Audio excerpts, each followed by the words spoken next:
Very good. All right. Well, welcome everyone.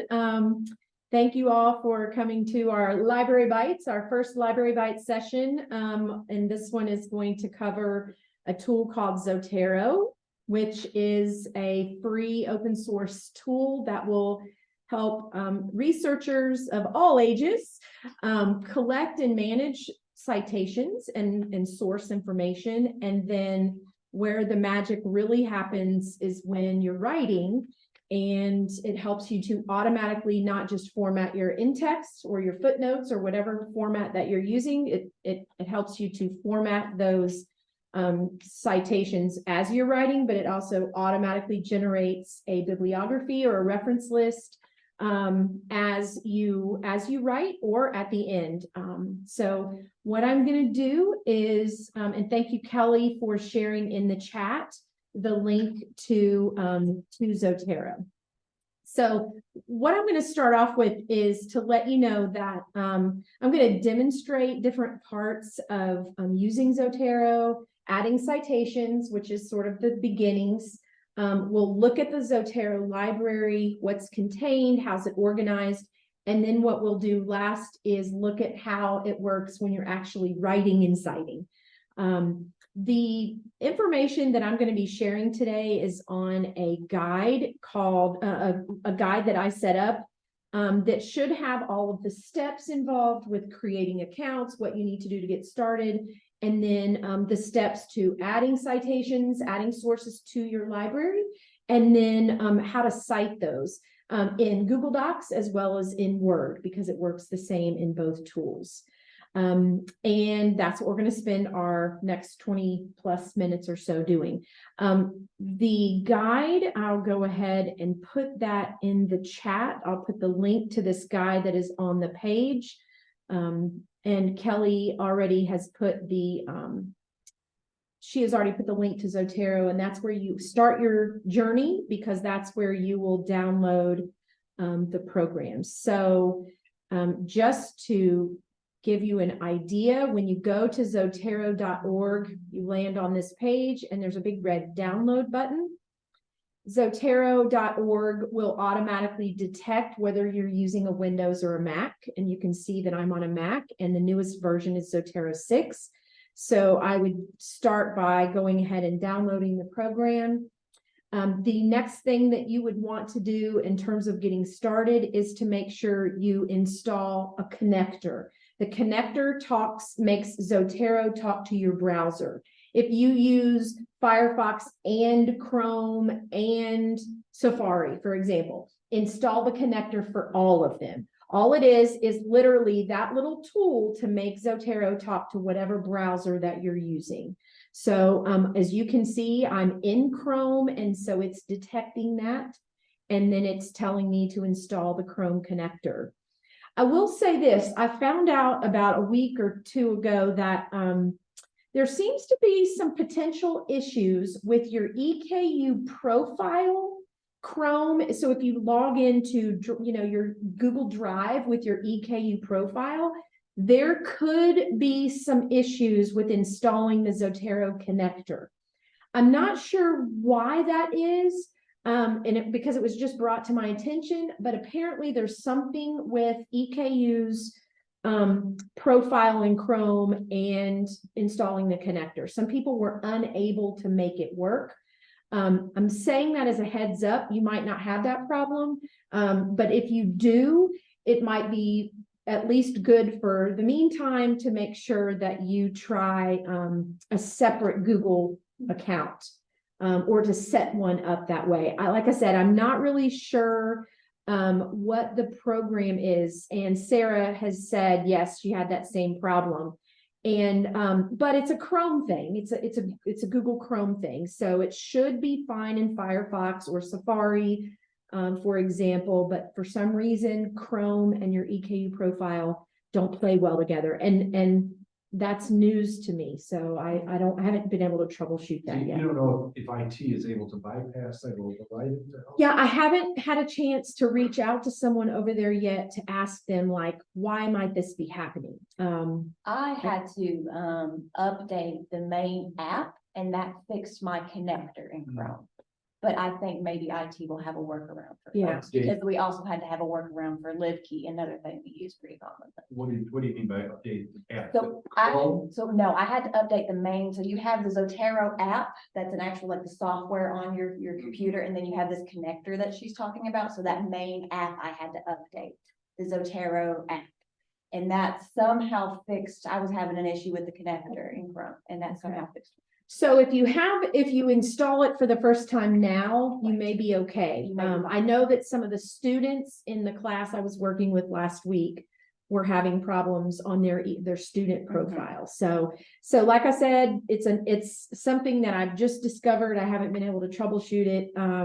But definitely make sure if you've had it installed before that you're using the newest version of Zotero. Maybe that'll provide the fix. So, okay, so you're making sure that you install those. The other thing you need to do on this screen on Zotero's site is to go up here under this register option and make sure that you set up a Zotero account.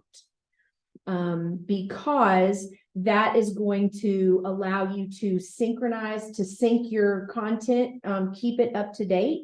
You can go from device to device. There's multiple ways to do that, but you always want to make sure that that you're going to connect your account that you set up to what you set up on your computer. So you want to make sure you register. I tell people you can use your EKU account, but you don't have to. And I kind of encourage people to use a non-EKU account, like to use a separate Google account or Yahoo email to set it up. But you do need to make sure you remember your username and log in, because you're going to have to use that when you go to Zotero and you connect the two. So make sure you have that. Yeah, and Kelly said I use my personal. I also set it up with a separate Gmail account that's not EKU. But to get to Zotero, as a Zotero initially, it's through the library site. Nope. Nope. We could just go straight in. You can go straight to Zotero.org. The site that I showed you a few minutes ago is just a guide that I set up. So it's got EKU's sort of stamp, EKU library stamp on it, but that's just because I'm connected to the library. Zotero is not connected to our library in any way. Okay. So let's look at how this works in practice. So what I'm going to do, let me go ahead and leave this guide open, and I'm going to go to our library's homepage. And if you set everything up the way it's, one other thing I want to say about setup. It is highly encouraged that you close Word before you install anything. There is a known little hiccup that can happen if you have Word open, not just shrunk, but I mean, it has to be closed.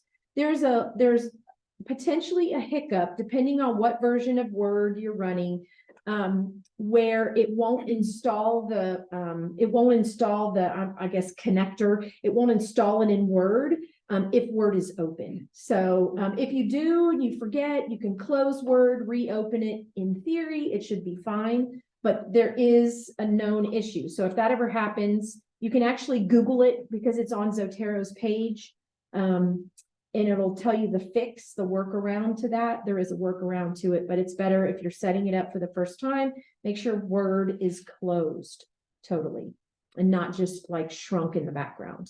Okay, so what I'm going to do is I'm going to open one of our most common databases, Academic Search Ultimate. Most of us will use some kind of EBSCO database at some point or other, and I'm just going to type in, let's do artificial intelligence, and let's just do a search. So the way Zotero works is it is reading the metadata, that is the data behind the screen, to look for pieces of information like article titles, journal names, authors. It's looking for details to see what kind of source is on the screen, pretty much. So when you're in a database, Zotero is going to be able to detect that there are multiple items on a screen, or there's an individual item on the screen. So in a database search, if I've done things correctly, up in the upper right-hand corner, right next to my address bar in the browser, if there are multiple items on the screen, and in this case there are, I'm going to get this little folder icon. And it's gonna, if I click on that, it's gonna show me all of the items that are on my current results screen. I can add items to my Zotero library by clicking on any one of these. I can click on one of them, all of them, 3 of them. Okay, so I can check those boxes. I say, okay. And up here, it's going to give me what I like to call like my little progress bar. And it's showing me that it's working. It's adding these things to my library as we speak. And when I open Zotero, the items that I just added by default are going to appear at the top of my library. By default, it sorts it by the newest things that you've added.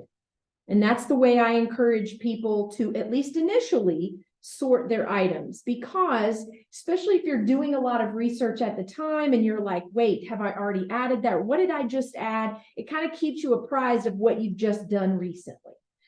There are other ways to sort your library, but by default, it sorts it by the latest thing, the most recent thing that you added. Is that what got saved there? Is that the entire search or just what you see on that page? All that it's saved so far, this is a great question. All that it's saved so far are those 3 articles that I clicked on when that big box of that list of them came up. I selected 3 items. In this case, they're all articles, and it added those 3 articles, the citation information. So all of those are what? These are ones that I have added over time. Oh, I see. Correct. I have added them over time. And please, if you don't look too closely, because none of them are related. Very, very few of them are actually my research. They're all from demonstrations like this. Not all of them, but most of them. So, so when it pulls in a source, when it pulls in the information, all the information it pulls in is over on the right-hand side of your Zotero library. In your information pane, I think is what this is called. So you've got your article title, your list of authors, here's your abstract, here's the publication, volume, issue, all of that. And it collects as much information as it can find at the time. So right now, it doesn't matter APA, MLA, Chicago, it doesn't matter. Right now, it's just a storage facility. And it's sucking in, it's like a vacuum, sucking in all of the details about each of those sources that it can. Later, you will determine, you will tell Zotero which pieces of information you need, because you'll say, I want APA 7th, or I want Chicago, or whatever. For right now, it's just storing. So then if you are in a database and you want to click on an individual item, take a look at it, decide, yeah, I think I might want this source. I want to save it. I might use it later. You'll notice that the icon in your browser changes. And the icon is based on what it thinks this item type is. If it thought this was a book, this little icon would look like a book. But it knows that this is an article based on the data on the screen. And so if I click on that, it will add it to my library individually. By default, it tries to add the full text if it's available. So it's going to do that by default. Sometimes the full text isn't available, and then usually it will take you back to the permalink, the permanent location of the source. So it'll take you back to EBSCO. It'll take you back to Google Scholar, or whatever, wherever you got it. The same thing is true if you go to Google Scholar. So if you go to Google Scholar, you can type in your search term. So I'm going to do artificial intelligence, and in Google Scholar, the same thing happens. The problem with Google Scholar, this is a known issue that I just discovered a month ago. Google Scholar will show you the folder to indicate that there's multiple items on the page. However, and this is on my Zotero guide, and it's under troubleshooting. Google Scholar, there is some issue with Google Scholar and adding things in bulk through the folder. You still see them. I can still click on this folder, but if I tried to add these things individually, I'm going to get an error message. It may not even happen the first time, but if you use it multiple times, at some point it stops you and it says, there's been an error, we can't add these. It's a known issue. So at this point with Scholar, you have to click on things individually to add them. So for example, if I wanted to click on this is a book reference. Notice that my little icon up here now looks like an open book. So I can click on that book and it will add the source to the library, whatever information it can add. Sometimes all it can do is it reads this and it's like, I can't really tell what this thing is. I think it might be a book, or I think it's a website. And then it'll just put the data in there kind of generically. So for example, this is actually from a book source, but it created a generic web page site. But it does give me a URL to go back to. So it will take me back to that original reference point. And I can go back to that reference point and try to find out if this is a weird thing. I don't even know what I clicked on here, but I can actually try to find out, okay, who's the author, who's the, and I can change this from web page to book. And that will change my fields to be what you'd find in a book. And I can actually add this. Oh, this was, Lauk, Ray is he's the author of that or whatever. So just know that all of those fields are editable. So let's look at the actual library itself. Collecting citations is all about collecting the data about the source, the title, the author, all of that stuff. So once you work or are in your library, let's take a look at what you see on the screen. So in the very center is the list of all of the sources, all the citations that you have gathered from all the different places you've looked, okay? All the different, databases and Google Scholar and all of that. Over on the left in this column, you have a section where you can add what's called collections. I call them folders because they look like folders, but these are actually called collections. And you can create folders or collections, as many of these as you want underneath your library. The benefit of these, especially if you're doing like Ray, you do research, you and Brandon do research together. And so if you were working on something related, for example, to female superintendents, okay, and that is your current research project, but you know that your next project is going to involve servant leadership. So you might have a folder on female superintendents, and then you might have a folder or collection called servant leadership or whatever. And so these are obviously very, very subjective, but what I always tell people to do, no matter what, is to create a folder or a collection called something like articles to read. So it's a place for you, if you're like a lot of us, it's 9 o'clock at night or it's 2 o'clock in the afternoon and you have an hour. You have a limited window and you want to collect as much as you can and then go back later and evaluate its usefulness. So the nice thing about something like articles to read is, okay, I just collected these sources on artificial intelligence. I don't have time to evaluate them, but they look like possibilities. So I can actually highlight all of these ones on artificial intelligence, and I can click and drag these to this folder, this collection I've created. Notice that nothing here disappears. That's because your folders or your collections are places to put copies of things. It's just a copy. So you can evaluate the usefulness of these. And let's say I look through these first two and I decide these aren't cutting it for me. I don't want these. I can actually move these items to the trash, and that deletes them completely from my library. So I move it to the trash and they are gone. And if I go back to my main library, they're not there.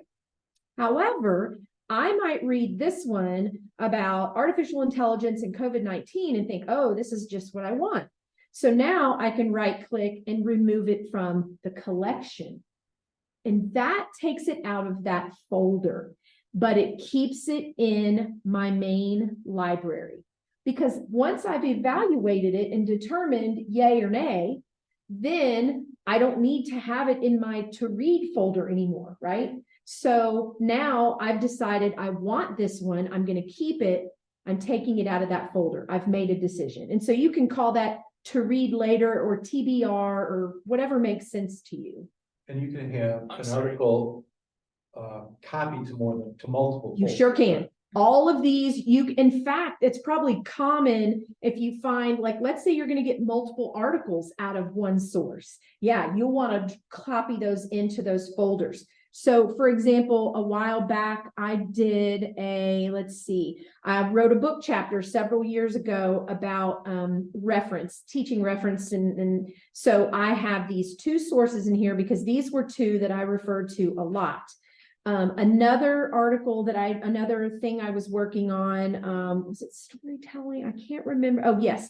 So the original research I did, I had all of these sources in there in this book chapter. I didn't end up using all of them, but it was a place for me to collect them out of the 40 or 50. These were the ones that I kind of narrowed it to. And so, yeah, you can make copies until the cows come home. You're good to go. Yeah. The other thing is that, for students, I tell students to think about courses. Like this is, for example, ETL 805 or COU 820 or whatever the course. And so sometimes I'll encourage students think about organizing by course. For the doctoral students, I'll tell them to think about their dissertation and the multiple layers of their dissertation and the different topics. And I'll encourage them to have a folder or a collection for each aspect of their research. So whatever makes sense to the user, they can be really useful, and you can have the same article in every single one of those. Okay. Also to note, all of these fields are editable. So if you ever see something weird with sometimes the database will attach the email to the first name. So it might say Judd, Cindy, cindy.judd@eku.edu. And so my first name might be my first name and then my email. So anytime you see any weird things like that, all of those are fixable inside of your library. The other thing that is editable is the title field. And all of these are editable. The other thing that is nice to have is the ability to change this from title case or sentence case. So for APA, we use sentence case, and I can right click and change this so that now all I have to capitalize is proper nouns and the first word or first letter of the first word after a colon in the title. So those are things to think about. So that just gives you a little bit of an overview of the library. So now let's take a look at how this works in Microsoft Word. So in Microsoft Word, when you install this, and I'm seeing some chats, hang on a second. Yes, a lot of the times the article title is in title case instead of sentence case. Yes, so yeah, we were jinx on that, Kelly. Yes. And Sarah, what Ray asked was about having multiple, if you have several different folders or collections, can you have the same article in more than one collection? And the answer is yes, you can. So in Word, when you install it, it should automatically put a Zotero, into Word and put it into your Word ribbon or that toolbar at the top. So when you click on that, the features of Zotero appear under that ribbon. So the way that this will work is, here is my awesome paper. Now I need to cite something. And so now when you get ready to cite your source, under the Zotero link, you'll choose the Add Edit Citation option. And this is where you tell Zotero how you want to use the data it collected. So I want it to format according to APA. And so I will say, okay. And then it's going to give me my library to look at. And so now I want to, for example, cite this source right here. And actually, ooh, there's an error. I'm going to show you how that works. There's an error in that. Yeah, 5 minutes. 5 minutes. Okay. So I'm going to cite this source, and there's my source. And let's do another one, blah, blah, blah. Let's add another source so you can see how this is going to work. So let me pick this second one, say okay, and you'll notice it's automatically formatting based on APA format rules. When I'm finished or whenever I'm ready, because you can do this and have it as a running reference list, now I use the option to add edit bibliography.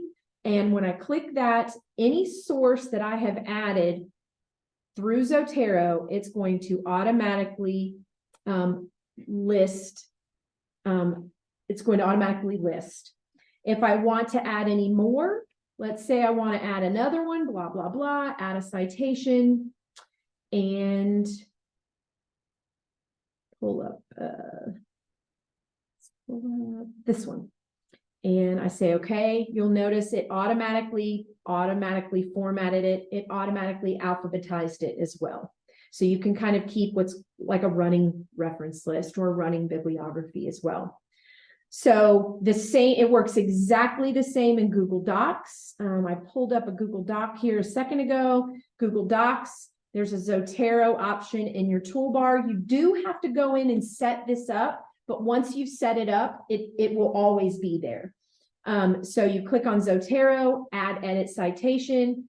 It's going to ask you what format you want, and it will open up your library. You can pull up your source, let it cite it, and there it is. There is a tiny bit more of a lag in Google Docs than in Word. And I think that's because it's on the web. So there's like literally an extra 2 seconds as opposed to like minute. It doesn't take that long, but there is that little extra time in there. So that gives you an overview of how Zotero works. And remember that, okay, first of all, there's a lot more to it. The Zotero added about 1.5 years ago the ability to take notes on your PDFs. It's one of the biggest complaints of Zotero versus something like Mendeley. Mendeley used to let you edit PDFs. Now, Zotero will allow you to edit PDFs, highlight, make notes, really work with PDFs. And that was something that you didn't have the ability to do until about 1 year or so ago in Zotero. There are a few known what they call translator issues. I have those under my troubleshooting. There is a presentation and tutorial on this guide if you want to go back and look sort of step by step. And again, I think this guide will at least get you started.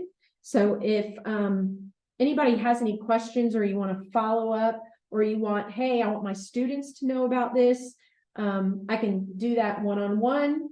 I can do a workshop, a 20-minute, 30-minute, hour-long, whatever workshop, show students how to use it, show other faculty how to use it. But it really is a huge time saver. And I was thinking Kelly, who is works here at EKU Libraries, is also in the doctoral program. And Kelly has started using it. I don't know if you want to make any comments before we go, Kelly, about Zotero from a student perspective.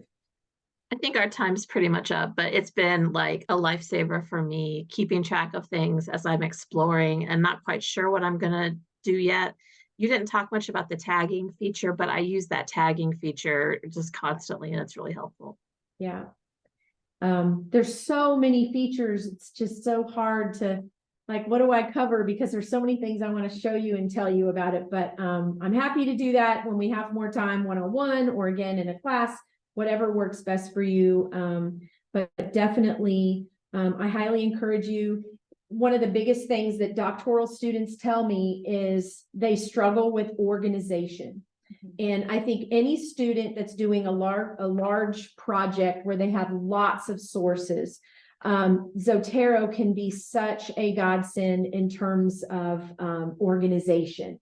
Even, I mean, not to mention the citing part, but the organization part. A lot of us just have file folders all over our desktop, or we have files in Google Drive if you're really on top of things.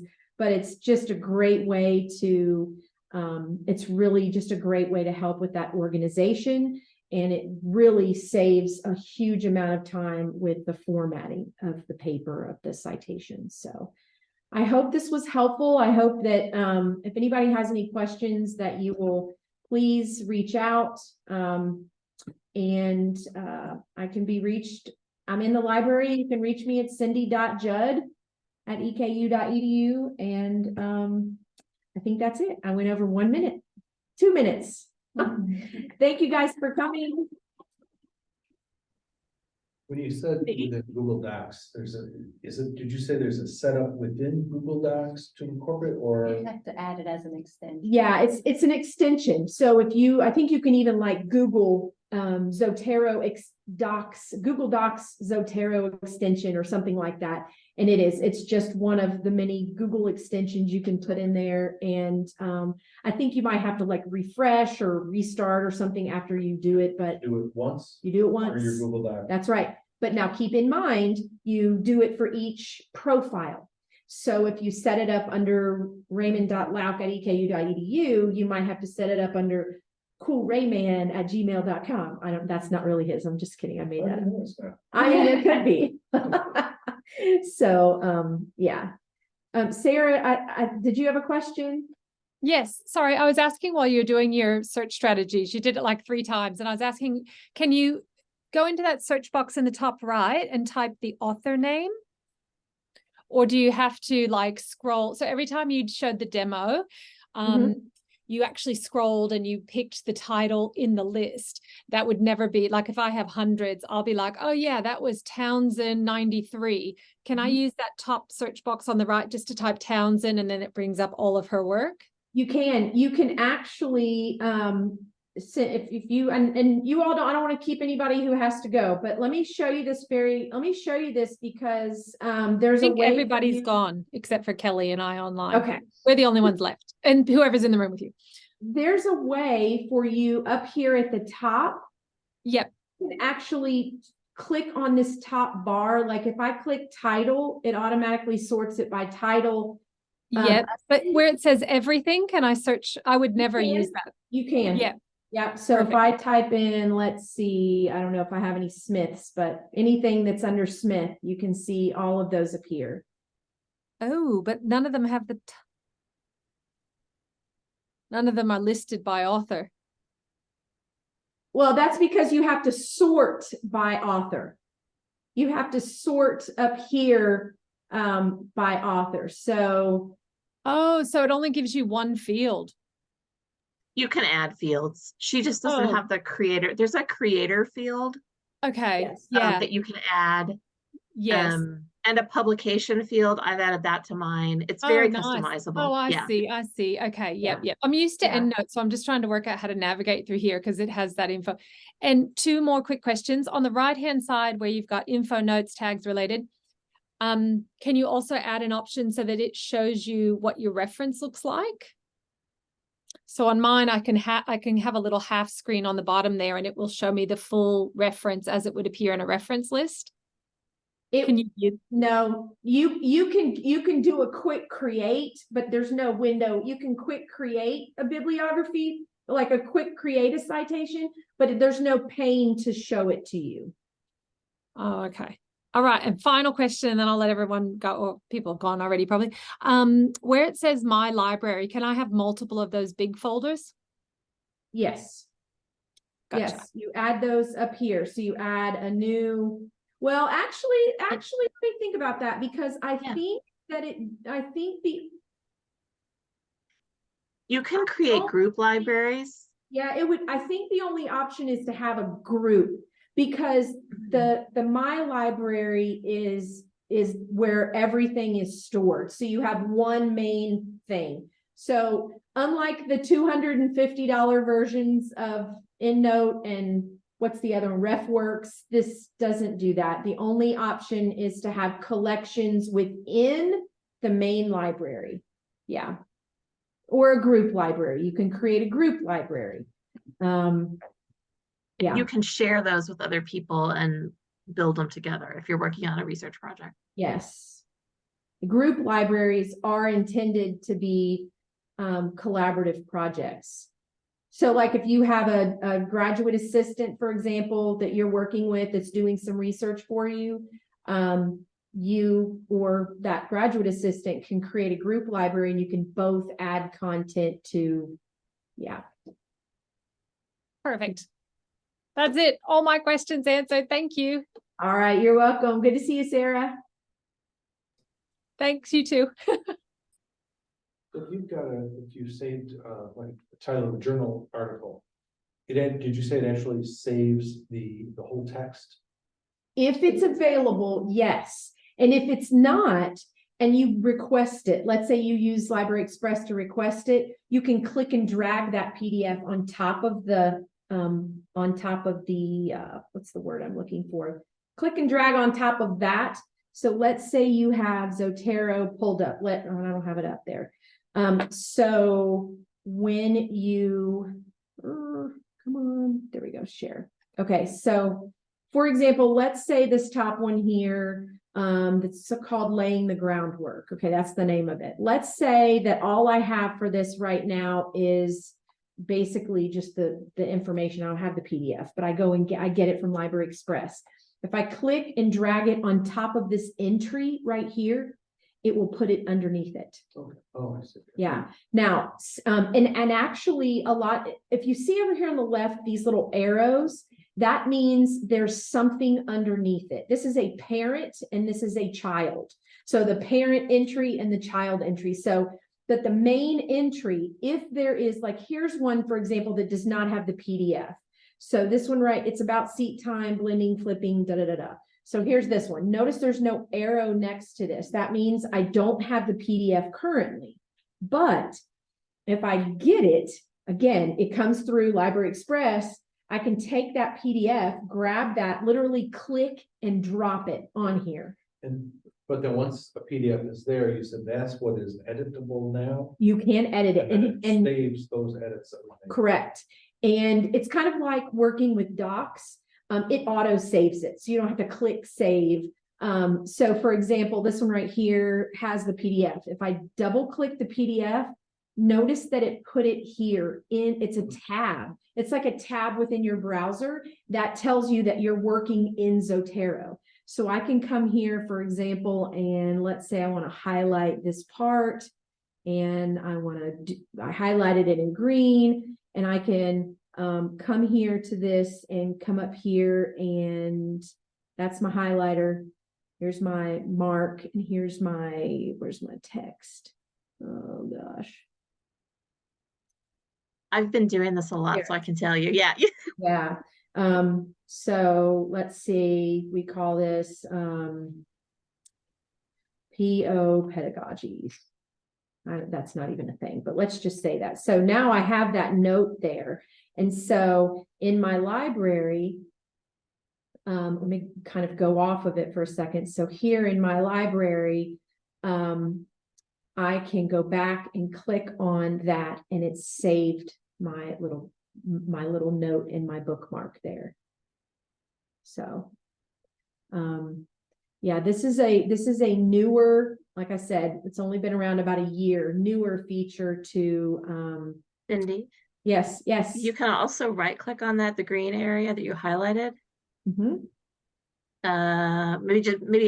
Maybe left click, just regular, like, click on it. Yep. See down there, you can add tags, and you can also see that's where your comment is. It saved it right next to it. Yes.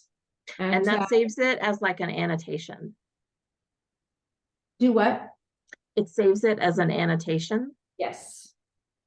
That's a better way. I'm glad you said that's a better way with the notes to describe that. It is an annotation. That's right. Is it kind of like a keyword that you're putting in to search later? Well, the tag is, the annotation is, It's like a comment in Google Docs. yeah, that'd be Yeah, like, it's simple.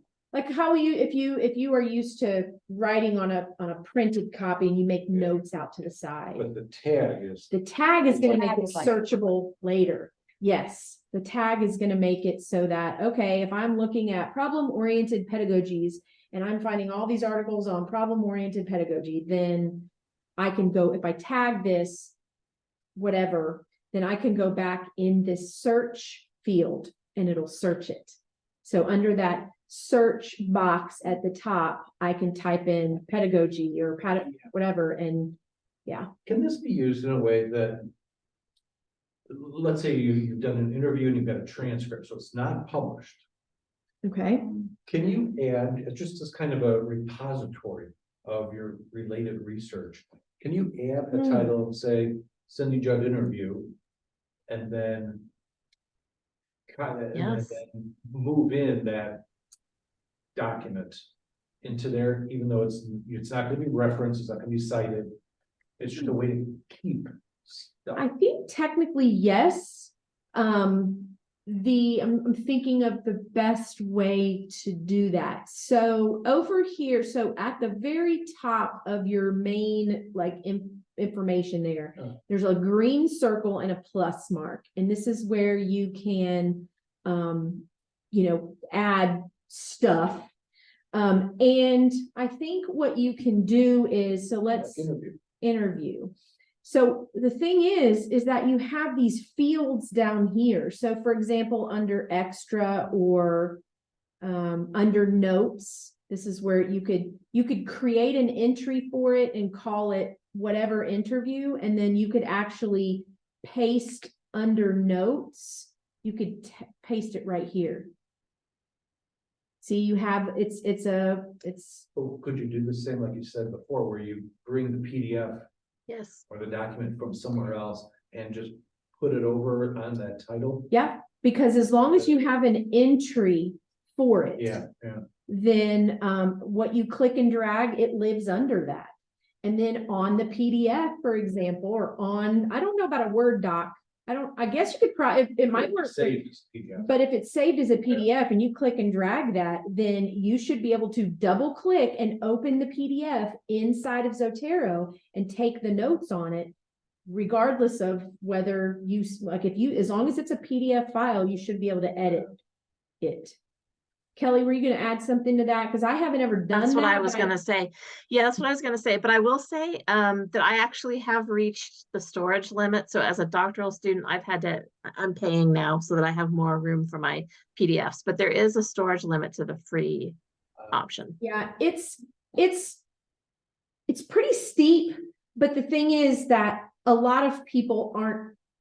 First of all, its original intent was only to be a storage for the data about the source and not necessarily just the PDFs. Well, what happens is everybody's using it to store their PDFs, which they should. I mean, of course you will, right? Because it's all in one spot. So the storage limit it's not as good as Mendeley was or is, but it's cheap too. It's like, how much do you pay, Kelly? It's like $5 or $6. Remember. I can't remember. I want to say it was like 80 a year, maybe. Okay, so I'm thinking I was thinking of like per month, but yeah. So it is possible, but again, it depends on how many sources you're getting, all of those PDFs. Yeah, but so I'm glad you mentioned that, because that was the one perk of Mendeley. One of the other perks of Mendeley that people chose it over Zotero was the storage. Mendeley has a little bit more storage, or I don't know if it's even still a thing, but Mendeley had a little more storage than Zotero, and you could edit the PDFs, and now you can edit, and hopefully at some point they'll up the storage on Zotero. So. Is the storage different if you do sign up with your EKU stuff? Mm-mm. I didn't think so. No, it's just whatever user. Yeah. So, yeah. Anyway, Thank you. here we go. Thank you. So here you go. Yeah, storage.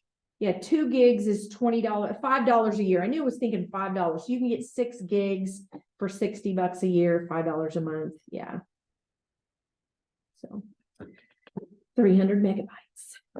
All right. Thanks for coming back, Ray. It's very helpful. I've seen this before, but haven't used it in probably a year, so it's like I forgot it all. Yeah. Well, students, I have never had, I mean, every single time I do it, students are like, wow, I wish I had known about this a long time ago. The doc students, of course, eat it up. They love it. But even some of the, like the honor students doing their senior theses, they also benefit. You know, it's not that you can't use it for a 5-source paper. Because I mean, I taught my daughters to use this when they were in high school, and they still use it for everything. So even if you only have to cite one source, it's still nice to be able to click, boom, here's a citation. But, you know, I also tell, just for the record, I also tell the honors thesis students, the doctoral students, anybody who's especially at a higher level, that you still have to have a basic idea of your formatting style. So you need to know, for example, that article titles in APA need to be in sentences. You know, so when you eyeball it, and if you forget to fix that, and Zotero has pulled in the data and it's in title case, if you don't fix that before you cite it, it's going to cite it wrong, but it's citing it based on the information that's in your library. It cites like major words in there. I've never heard that term, title case versus sentence case. So APA that's part of when you cite an article. Well, when you cite anything, when you cite a book or an article, when you're citing something, the title of the item, the first word is capitalized, proper nouns, and the first word after the colon. Yeah. Otherwise, there's no capitalization. So you write it like a sentence. So you think about writing it a sentence. And title case is the title. It looks like every word is capitalized in the title, basically. Yeah. Many, if not most, of what you pull in from a database, an article database, they're all often entered into the database in title case. So when Zotero pulls it into the library, it's just copying the fields. So it's just copying how it appears.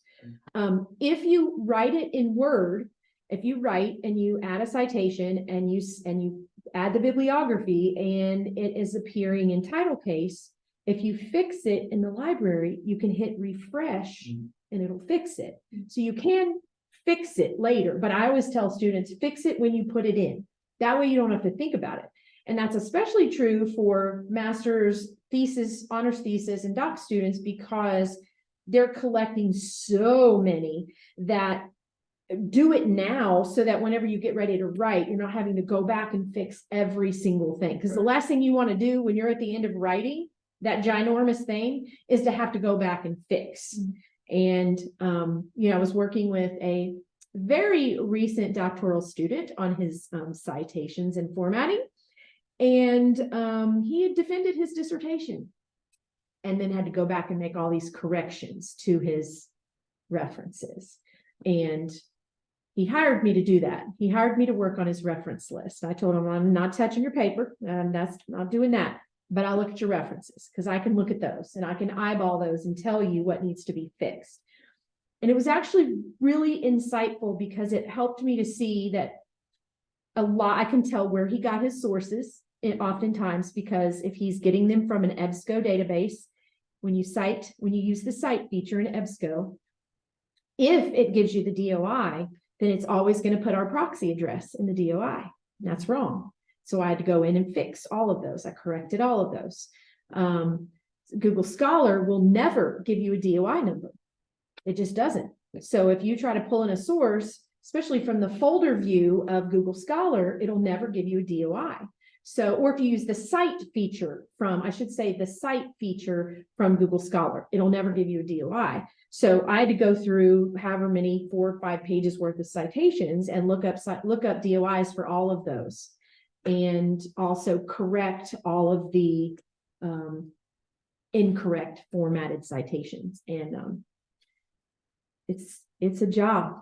You earn every penny that you get paid to do it because it's a lot. But he'd already defended. So that's the thing, is that's why I'm trying to get students to do it now as opposed to later, so that yeah. So anyway. Right, Kelly? She knows. All right, I'm closing this out. I'm going to stop the recording.